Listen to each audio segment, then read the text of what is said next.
Hello guys, welcome back to my channel. Konting kaalaman lang po. Pagka nandito kayo sa bansang Slovenia, dito sa parte ng Europe, marami yung pagkakaiba. Kung nandito kayo, usually, ang bansa na to ay tahimik, konti lang yung population. At saka ang mga bilihin, baka magtaka kayo is may ibang bilihin na mura, may bilihin na mahal.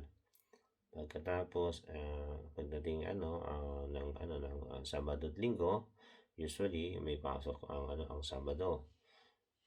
Linggo, day off talaga 'yun. May mga ilan-ilan ding company na narinig ako na nagbubukas sila ng Sunday. Pero bihira lang yun. Siguro may mga permit. Katapos, wala ako talagang pasok ang Sabado at Linggo.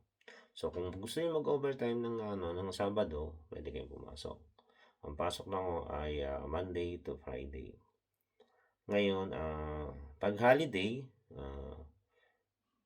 yung mga supermarket, malls, mga sarado. Tapos, pag Sunday, pag hindi naman holiday, pag Sunday naman, ang mga supermarket, lahat ng supermarket ng mall, sarado. So, kung kayo ay nagtatrabaho, kailangan i-manage nyo na yung inyong mga tawag dito, oras.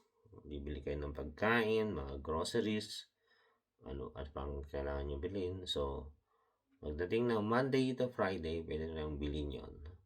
Saturday, minsan, maaga sila nagsasara, maaga na ubos ang pagkain. So, sa mga araw na yon, kailangan makapamili na kayo. Pagdating ng Sunday, yun talaga ang pinakapahingan ninyo.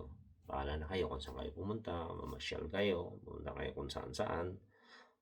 Yun po ang tips ko sa inyo pag nandito kayo sa bansang Slovenia. Bye-bye.